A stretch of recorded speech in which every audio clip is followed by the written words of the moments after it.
jokes, man. Straight jokes. We are official. We are live.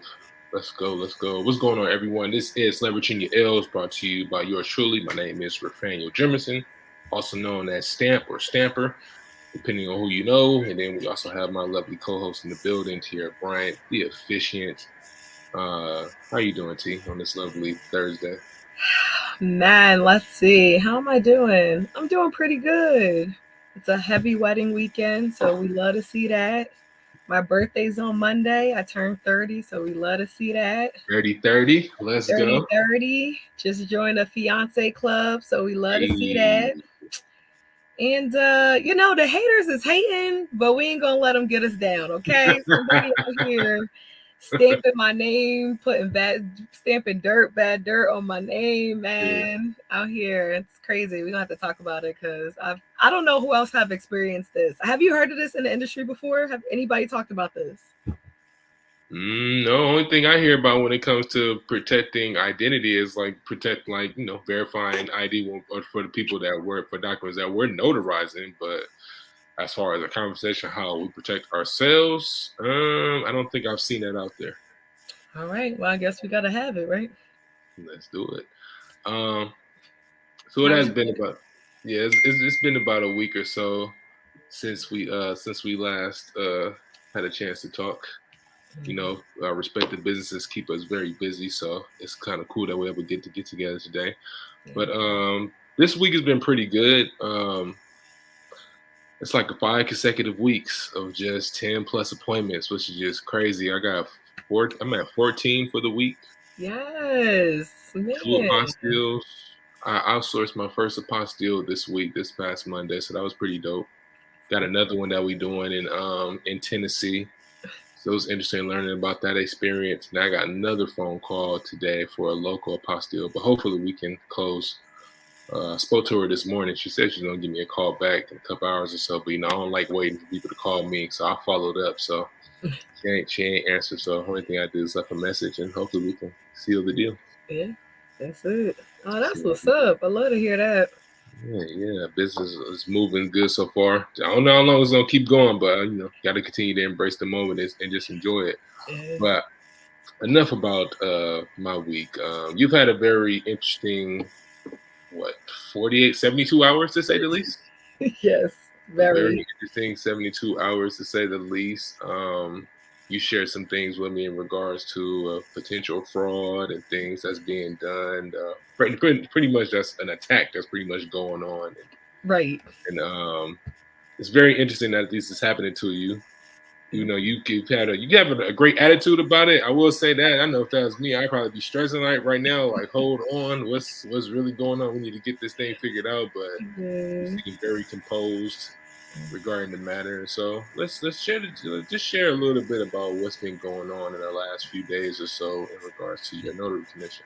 Yo. Okay, so let me paint the picture so I can understand the confusion that came upon me when this like all became revealed. So I like get a phone call because I was out to breakfast. I didn't answer, but we got to hit that follow up text. Thanks for Yep. calling. Happy to do business with you. What you looking for? And the response was, I wanted to confirm a document that you notarized yesterday that my office received. Can you give us a call? Okay, no problem. Didn't notarize no documents yesterday, so that's weird.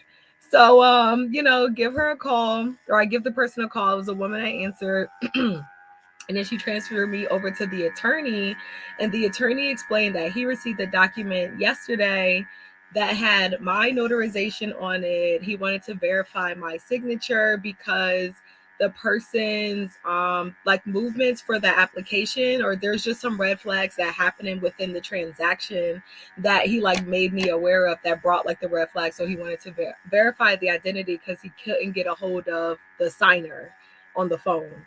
So once I looked through my notary journal and I looked at the documents that were supposedly notarized by myself, we quickly put two and two together that I did not notarize them.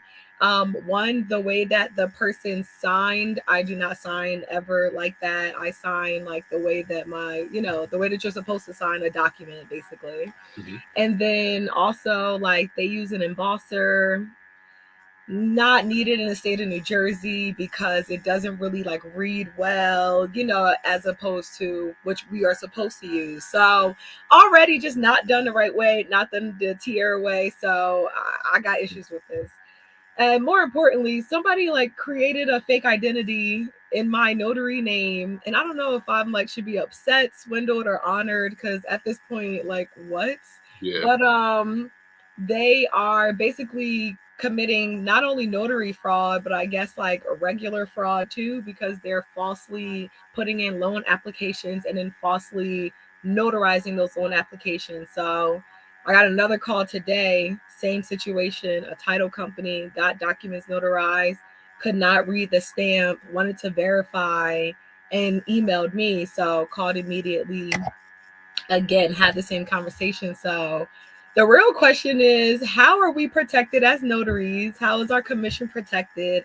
How's our stamp protected? And what do you do in this situation? Other than, of course, having tight paperwork, making sure your journal is filled out, making sure you're using scheduling services like Calendly as like a second backup to show, what things that you have done. So, outside of what you can do, like what else can be done? That's a great question. That is a great question.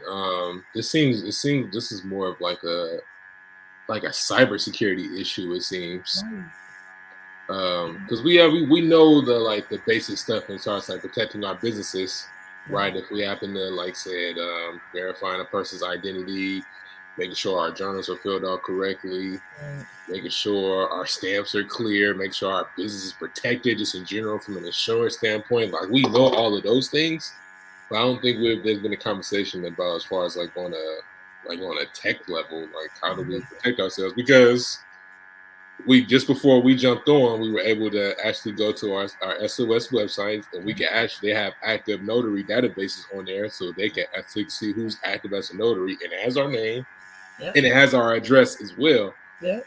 Um, Commission number, everything. yeah, got commission number and everything. So it is, and I was able to just download a file just like that. And it only took me like less than a couple minutes. So it was easy. So if it's easy for me to do it, just imagine someone that has ill intentions and they get Right. access to that information and they got the resources and Yeah. know how to actually do something fraudulent with our information. So what are some solutions that we can what are some steps that we could take to protect our information? Obviously, I don't know if we would have to contact the SOS and then just notify them of like of a situation like that. It's like, hey, I just want to give you guys a call. I had a particular situation that happened where someone tried to perform a fraudulent act under under my name and notary commission. Yeah. There had to be some way to where they can ask where we can actually protect it. Like you would need to actually go in to, let's say, have to be physically show up in person and actually request that information. Then there should be some type of protocol or some type of procedure where you need to know why you need access to this notary information. Like I Yeah. would think something like that would make sense as opposed to just saying, "Hey, we're just going to broadcast this out on our department website. You can Crazy. download the file, and we just gonna give everyone all your information." I mean, because that's really how it is right now. So, and it's like, obviously, we don't want to give anyone any, ideas, but the reality is, if you are a notary and you know how to do your job and you know what you need to do your job, then you understand how much of an issue Mhm. this really is. You know what I'm Yeah, saying? Because not only is like people can potentially be able to get away with fraud, but then that also can come back on your business. So yeah, it's like, yeah, we got E&O insurance, and yeah, I got $1 million policy, but I don't want to use it. Like, you know what I yeah, mean? Like, yeah, and now I might be forced to for something that's completely, out of my control. So yeah. I definitely put out a call to my Secretary of State. I'm like waiting for a call back. I'm Mhm. honestly contemplating doing like a police report because now that I'm really thinking about it, I'm like, if they actually start like being able to fund loans, like for real, like Yeah, now that can become like a criminal investigation. So it's yeah, like, yeah, talking to my SOS is nice, but whoever is doing this is like actually trying to actively commit fraud. yeah, And now they're making me like a solicited accomplice. Like I mhm, don't want to be. My life is really good right now. Like I yeah. don't want to do and be a part of any of this. So it's just like right now the liability of this notary business is feeling very high. And But I am wasn't this? already a weddings girly. So But like in a way, wasn't this supposed to be the purpose of remote online notarization? So both parties, the notary and the signer is supposed to be verified as far as like from an identity standpoint. Like, wasn't that the purpose of bringing this into like the to the forefront? I mean, as far as in the industry goes, to avoid these type of situations. Like, I mean, to be honest, it is a little bit better because I'm assuming that all of those interactions are recorded. mhm, So now you can honestly verify that both people are there versus, we met at McDonald's and I signed their paperwork and then, you know what I'm saying? They went about yeah, their business. There's nothing to really verify that those two people were there the way they said they were there for yeah, our business and, for whatever business they might be doing. So sheesh. it's crazy.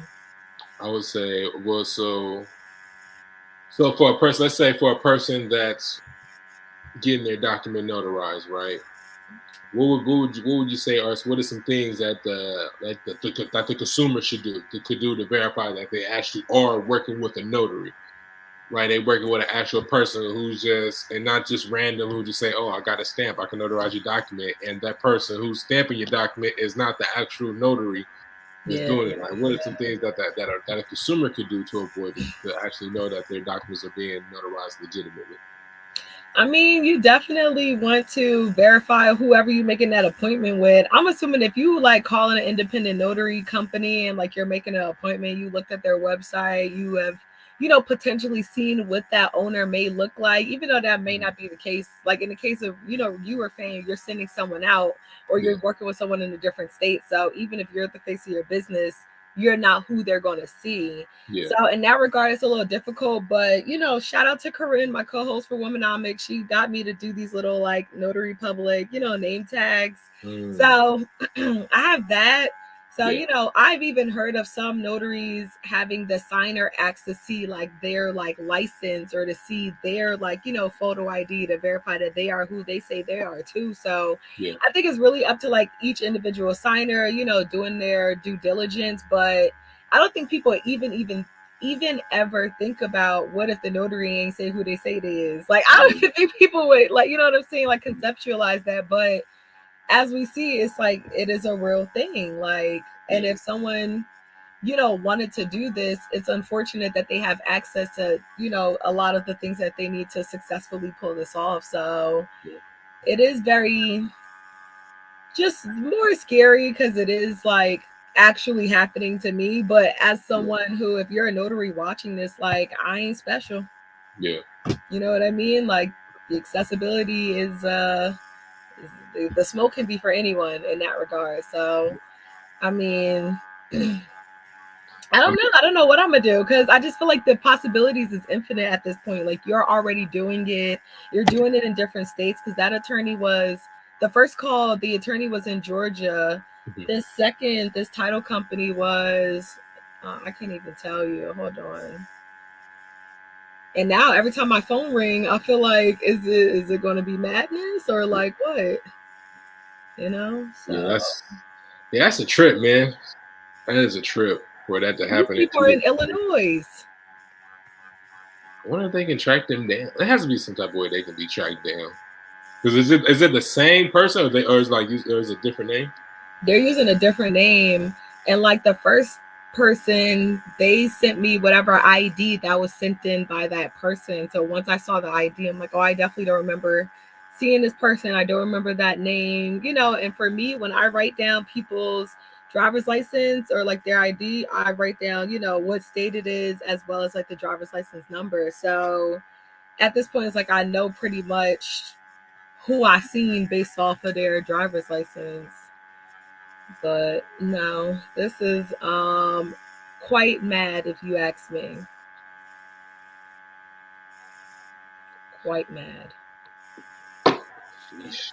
I mean, how you been at like from a mental standpoint? How you been like, well, not even from a mental emotional standpoint. Like how you been handling it from that standpoint so far. Honestly, I feel like bamboozled. Like, oh my gosh, like I didn't even really realize how unprotected we were. until like this actually happens. So, and I feel like it's not even about being, naive or anything I could have predicted, because like I don't think I've heard anyone say anything about this happening in the notary industry, happening to them specifically, or heard it even happening to somebody else. So I feel like this is not necessarily unique in its regard, but this is just something that I couldn't even foresee or like think up that someone would do towards my business. So it's really caught me off guard. And then also it's like I love my notary business. Like it got me started, but I've also been like on the fence about how I wanted to continue it, kind of anyway. Yeah. And between me focusing more on weddings and a lot of the notary stuff I do now is like I-9s, which ain't even, really notary. Like I can be an active notary and I still don't use my commission. I don't stamp or, you know what I'm saying? Like, Yeah.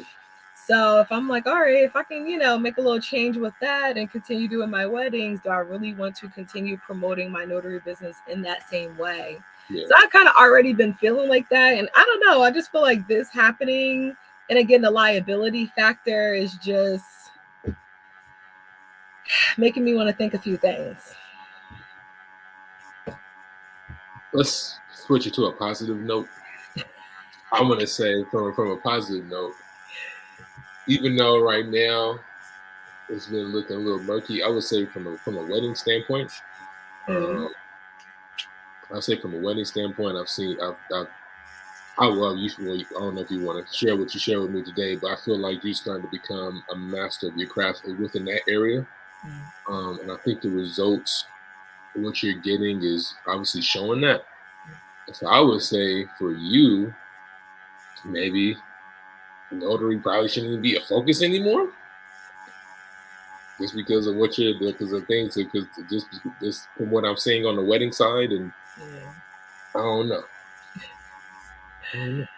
I don't know either. Honestly, it's like I have been feeling that way, but I do feel like this situation is just like that extra little push or like, Yeah, the cherry on top of the sundae to really like shift my focus or give my full and complete focus. But yeah, no, for me, I just like I love weddings. I love that education that comes with it. So yesterday, me and Norman, we went to American Marriage Ministries have these officiant accelerator days now, mhm, which you pay like $45. They've been going to different states and they've just been having a couple of different officiants, very much staples in the industry, but just give more education. And when I tell you, chef's kiss, like they provided breakfast, lunch, and a little happy hour, like yeah, wine and beer. I'm like, oh, okay, for $45, like that's not bad, I'll take that. We had yeah, Chipotle, we had Panera Bread. I was like, okay. But yeah, the education was like top notch, like stuff I didn't even think about, stuff that I'm going to be implementing in my business, stuff that I implemented today, which allowed me to sell my first big package. If you guys been watching this over time, I've been talking about raising my prices and being nervous, and this is my price goal, and I'm gonna wait to the end of the year. I'm gonna wait to the end of the year. And I was like, you know what? I'm gonna just do it. And I restructured it and I put it out. And I have successfully sold each and every one of my packages at their upgraded price at this point. So I'm just like, well, if you could do it once, you could do it again. that's what I I'm done saying. did it once. So that's it, man. That's all you need. All you That's need to do is that first time around. all. Yep. It's a different feeling, especially especially when you sound like a high ticket product, or like a high ticket product, or even if it's like a mid ticket product. Like Yeah. to make that kind of money within that specific time frame, it Yeah. just take you back to the days where you work in a 9 to 5, where you got some people right now where they essentially gotta work 8 hours to make $133, Right. and you have someone that's making 10x that in 30 minutes up to an hour. Yeah. So it changes your whole thought process of how money is made, and how it's so advantageous to be the owner of the asset, the owner of the business.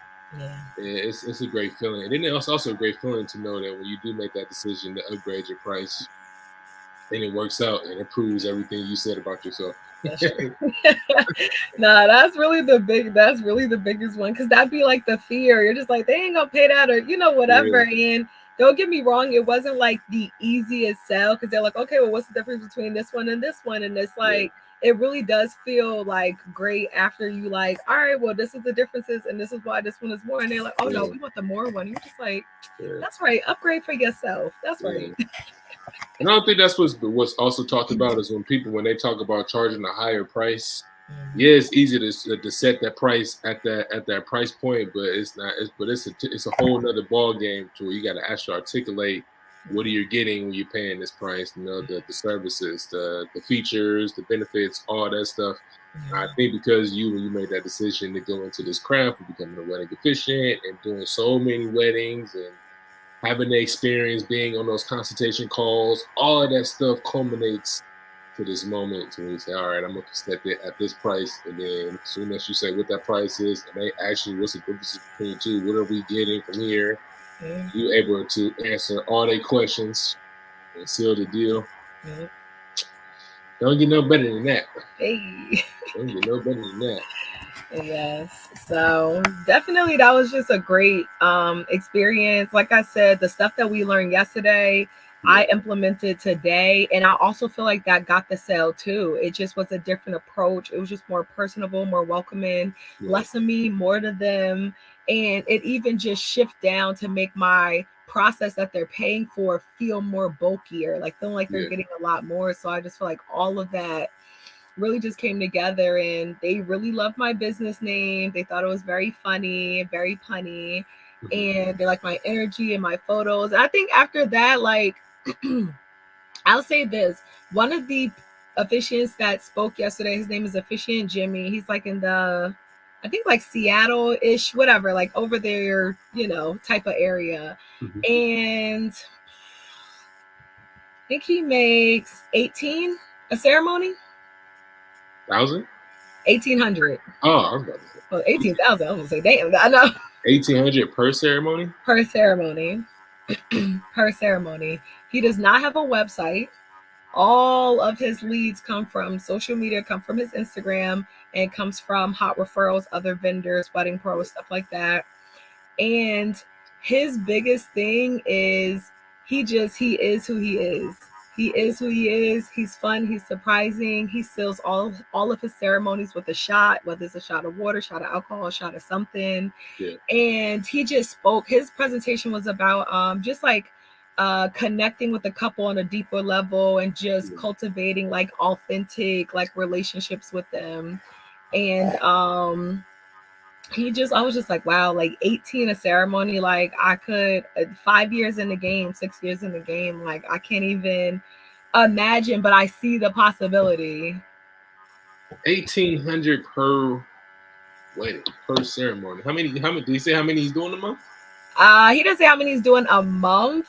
I know he said he has 8 before the end of August, which we're already at the 24th, so we already know what that means. But I think he's like, I don't know, maybe I like it's a lot of numbers were thrown around yesterday, so maybe he's at 40 a year or 70 a year, one or the other. Yeah, But it's like when you speak to him, when he talks again about his craft, you see his passion, you see everything in there, and you recognize that you're paying for him. yeah, And then when you really think about everything about officiating, it's like the couple knows that they can get a family member. They know that there are cheaper alternatives and they're still choosing to pay for you. So understand that they're paying for your personality, they're paying for your knowledge, expertise, all of that good stuff. So when you gain it and you yeah, hone in on it, you become confident in it, then you can, then you can make like 18 a ceremony or you know what I'm saying? Like then you can kind of get into like those bigger numbers because you recognize your value, you yeah, communicate it better, and you also recognize that if we're at this point, then like you already know how much that costs and you already know what other cheaper options are out there. man, it's good to talk to those kind of people. Yeah. They change those. They change your whole thought process and how you moving out here. Be in them rooms. I'm telling you, always be in them rooms. And it really don't be costing a lot to be in them rooms either. You know what I mean? It's Yeah. just you Gotta ain't want it. You just looking gotta and you want. Yeah, you get just gotta want it. yeah, You gotta want to be around those kind of people. yeah. Yeah, that's man. Got me inspired, man. Mhm. Before we wrap up, You know, we gotta do our shameless plug. I know you got some stuff. I don't know if you got an efficient social coming up, but after that, what you just said right now, if y'all want to learn to make 1,800 per ceremony, you need to be at the next one for For sure. Yes, we actually do. We have our next one is the 28th of September, and we are going virtual for the rest of the year. So me and Norm, we decided we're gonna do virtual. More people can come, people from out of state can tap in, and we're just doing a lot within our business too. So of course we want to share and just be more accessible to everyone. So we are actually going virtual for the rest of the year, once a month. So if you are interested in learning anything about becoming a wedding officiant, or you just want to ask questions, or you just want to be inspired and be in the room, make sure you come. Go to that Stand Store, website, tap in with Mhm. us. Just make sure that you know everything we got going on, and we're gonna keep inspiring the folks. Why not? Yes, Lord. Yeah. Yeah, tap in with the wedding fishing social. I was supposed to book a wedding, but I haven't. I still got to.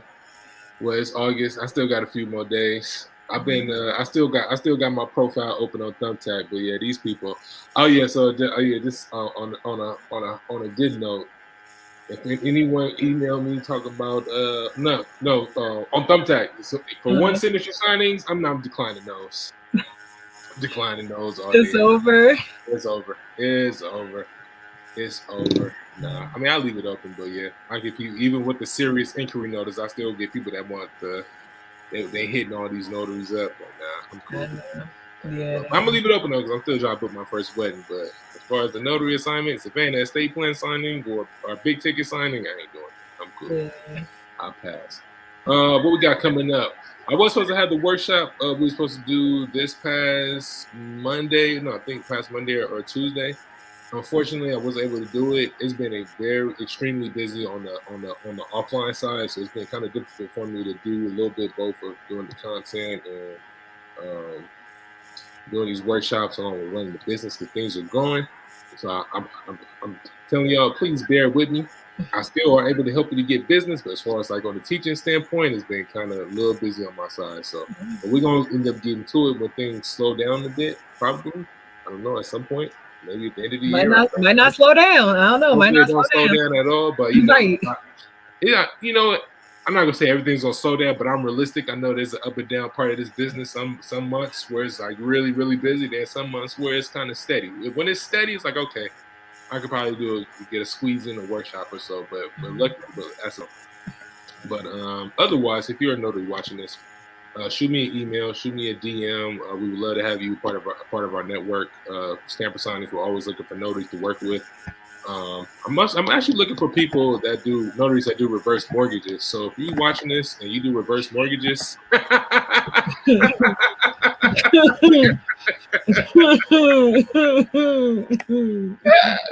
Right. If you're a notary that do reverse that's funny. mortgages, hit stamp up. Yeah, that's funny. Yeah, y'all hit up to here too. She got some reverse mortgages ready for y'all. That's funny. Yeah, Absolutely. I'm actually looking for notaries to do reverse mortgages right now. But I'm starting to get for some reason. Well, I ain't gonna say I know the reason why, but I'm starting to get more and more coming down the pipeline, and I'm finding it's not too many notaries that do reverse mortgages, which is understandably so. I know it's not always a fun assignment to do, but if you work with me, I promise you're gonna get paid very well worth your time. So if you're Okay. watching this and you do reverse mortgages, please shoot me a DM on Facebook or Instagram, TikTok. I'll send you a link so you can join our network so we can start getting some more business. Otherwise, we do appreciate y'all for tuning in to Leveraging Your Ills today. We will be back next week with some more gems and more information to help you in your business. Peace. Bye, y'all.